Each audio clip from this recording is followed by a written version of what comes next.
So, what is there to come?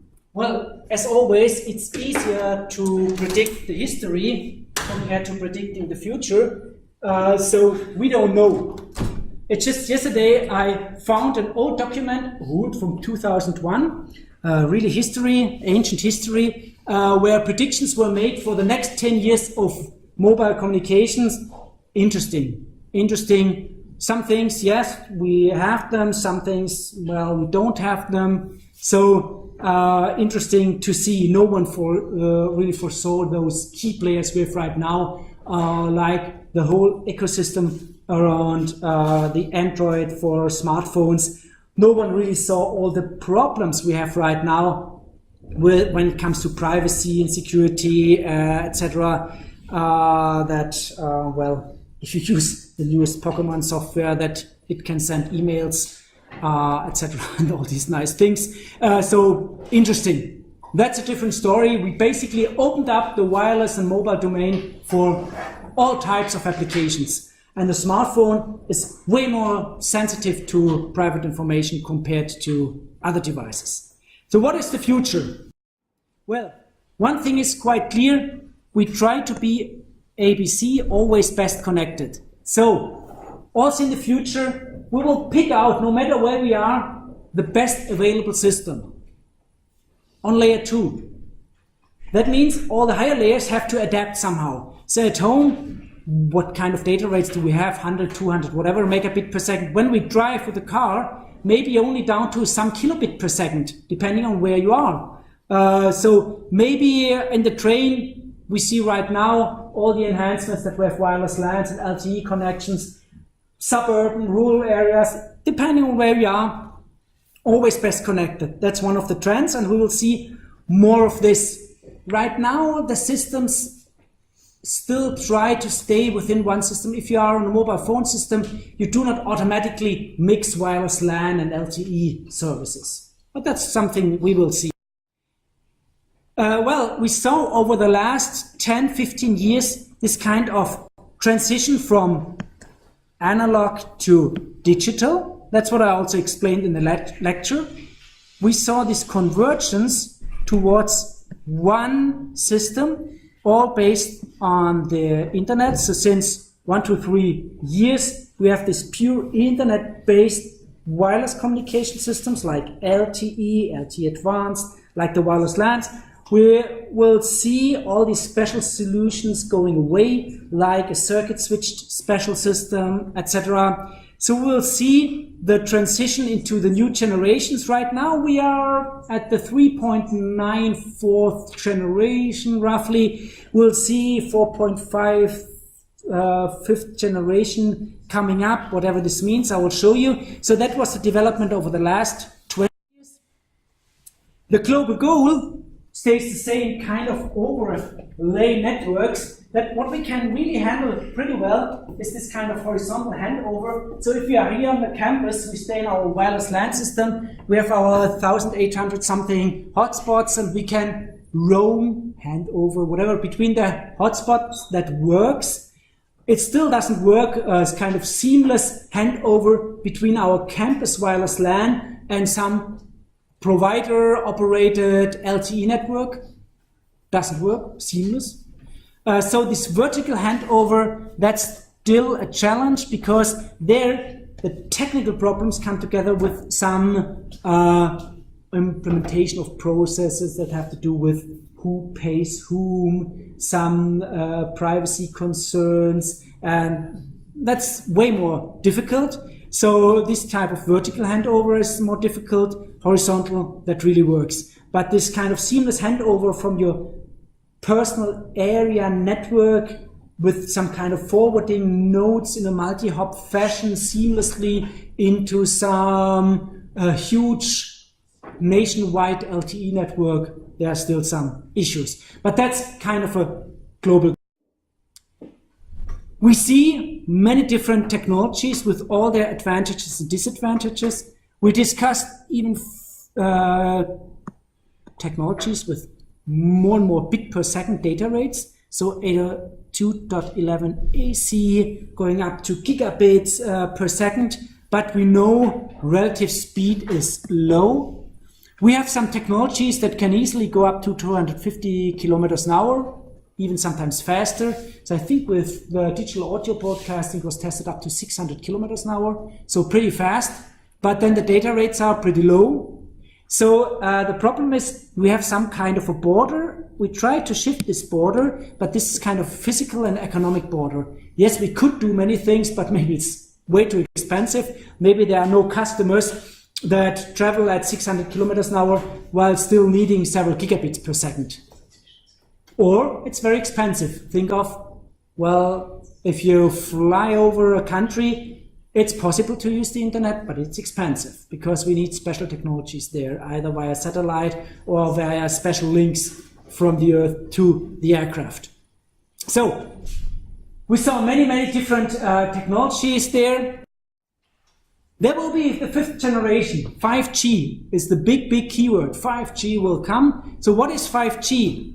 There is no single technology that tells you what the fifth generation is. There is no, this is the 5G technology. But we know some of the services that could be enabled by 5G.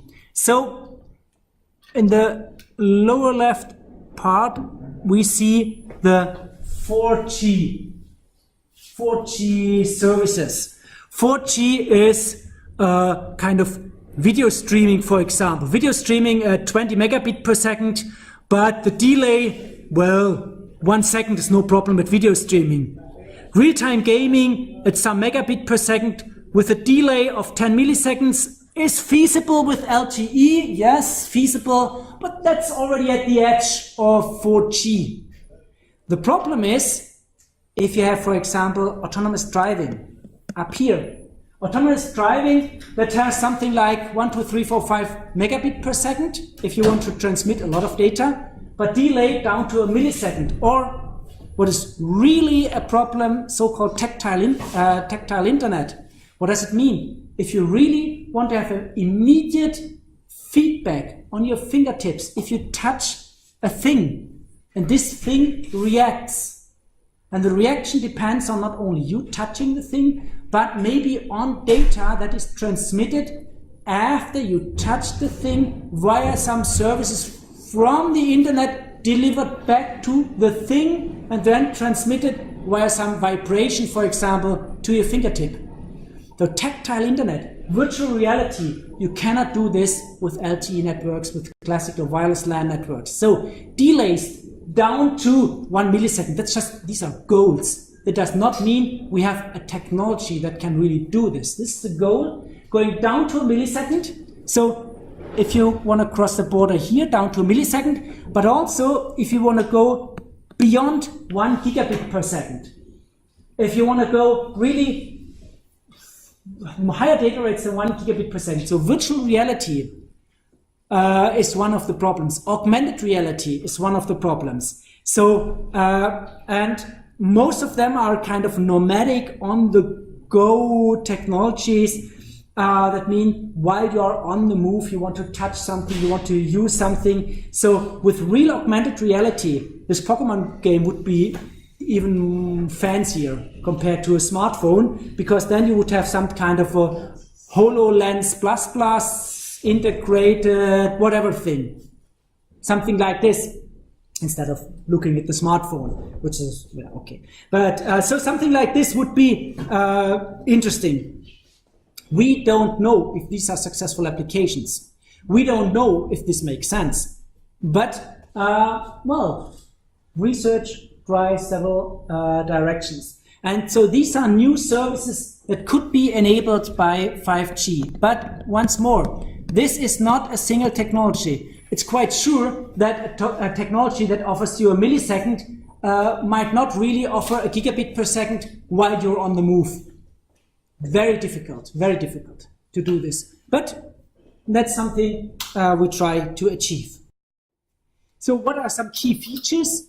Well, what we also learned here. So, for example, smart antennas, MIMO technology. We see more and more MIMO antennas. So we will have in future on our mobile devices hundreds of antennas. Hundreds of tiny antennas for beamforming, space division multiplexing. We will have software-defined radios. Up to now, we cannot do this, power restrictions, etc. But SDR helps downloading a new radio, new modem, depending on the spectrum, depending on whatever modulation scheme. Right now, only the radio frequency front end of UMTS requires 10,000 giga instructions per second. If you really run your UMTS baseband only in software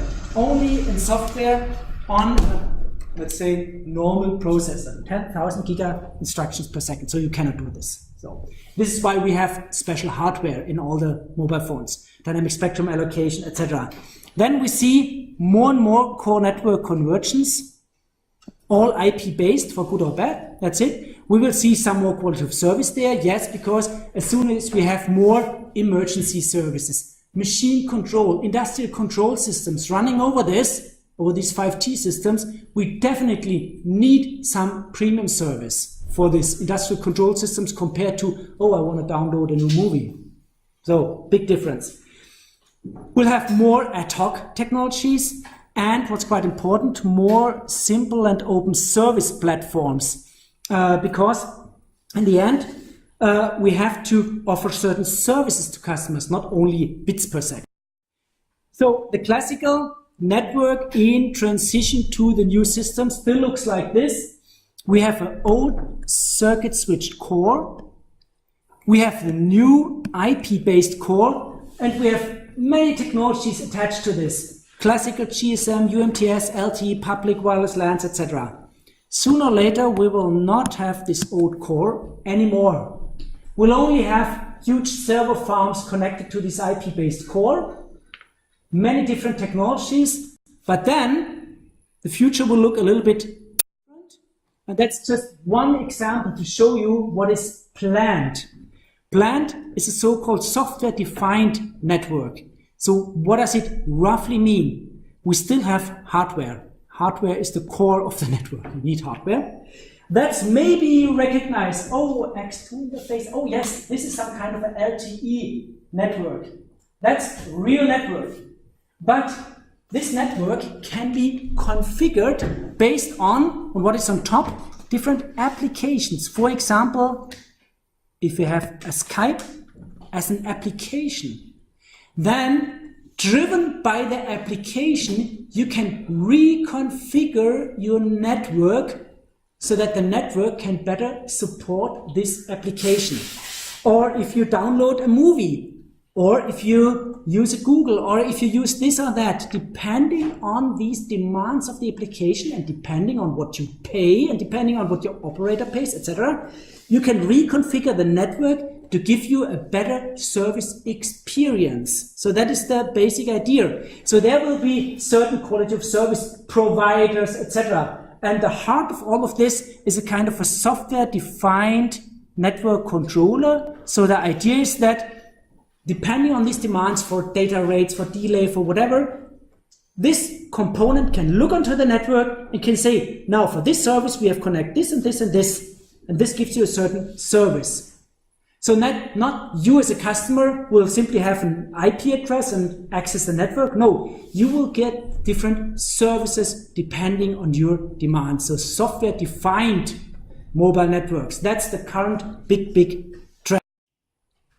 And you don't have to learn this just to show you where we go. And this is to show you where the standardization goes. Right now, March 2016, that's gone. So we are now in the release 14 of 3GPP, and you see what we define there, new radio access technology, and here 2017, mid-2017, release 15. This is the start of the 5th generation, release 15, and this is an evolutionary path. So this is not, now we deploy really 5G, no, it's an evolutionary path where we have different frequency specifications, different phases, and release 16 will then give you a complete, comprehensive 5G environment with all these new features, etc., etc. That means maybe 2020 we see the first implementation. and maybe in operation 22, 23, 24. Step by step, this will be introduced. So you see, this is the rough roadmap for the future. If you're interested, the source is indicated here. There are special magazines discussing exactly this, so what's coming up, what's at the horizon for this new technology. And you see there is special support for Internet of Things, for machine-to-machine communication, and all of these things. So this is what's coming up. So Internet of Things is the big thing for smart energy, smart grid, smart cities, smart whatever. Security is still a big and open issue there. Okay, so potential problems. Well, quality of service. We don't really know. With the classical internet, it's best effort, so we have to do something there. Still, a big problem is attacks against all this. The internet protocols are well known to everybody, so you really have to make them secure. So secured by obscurity, just to hide features doesn't work, because now you all know roughly how it works, and you can imagine what you could do there. It's a big question about reliability, maintenance of the system. So in the early days, everyone said, oh, let's use internet technology, then it's cheaper. Not really. If you have 4 or 5 nines for all your switches, the switches are expensive compared to classical switches. Charging will be a big issue. So in former times, the operators charged you for bytes or for seconds or something like this. Now we have more and more these flat rate contracts, which are not really flat rates, and we see more and more contracts shifted towards, well, you pay for services. You don't pay for technical things like bits and bytes, but you pay for services. So everything is for free if you subscribe to a certain movie channel, movie service, for example. Because then you do not care about bits and bytes, and most people cannot really handle bits and bytes and retransmission, all these things. What we also learned is that many people try to look for killer applications to get back their money, and we all learned there is no single killer application. So it's kind of a mixture of different applications will determine the success for these networks. So big problems still ahead, yeah? Would you say that net neutrality is more a problem, or is there a potential? So the question is net neutrality, problem or potential? Net neutrality means that the carriers of the network are not allowed to distinguish between different types of traffic to enable different services at the end. The problem is, as you saw with congestion control, IP, etc., it's impossible to implement special services with special treatments if you're completely neutral.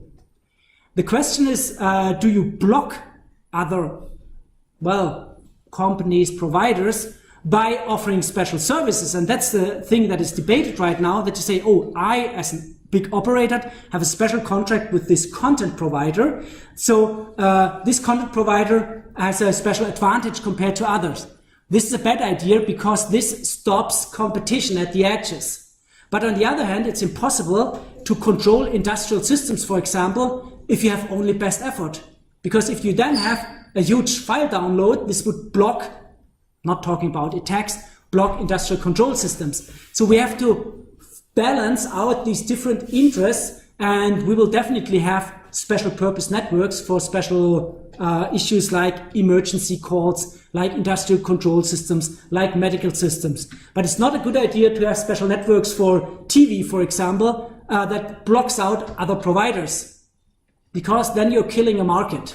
So, difficult question. It's a difficult question. So in the US, the FCC decision was for net neutrality, and still they have special services. In Europe, the decision was made in a little bit a different way, against this pure net neutrality. But this would lead too far. We discuss now net neutrality, but good question, yeah. So, well, last slide. That's something I found. Take care when we use mobile communications. There are now special road signs, that is in Korea, take care of users of smartphones, that you do not crash into them, because I think that was one of the first death mentioned many years ago when someone in South Korea walked against a lamp pole with a smartphone and hit with his head against the lamp pole and was dead. So that was the first person killed by a smartphone. And this is really pretty dangerous. So, and this also gives some injuries at the neck, etc., etc. Okay, that's all about mobile communications, about the slides. And now, thanks a lot, and we will still have time for questions related to the exam. Thanks.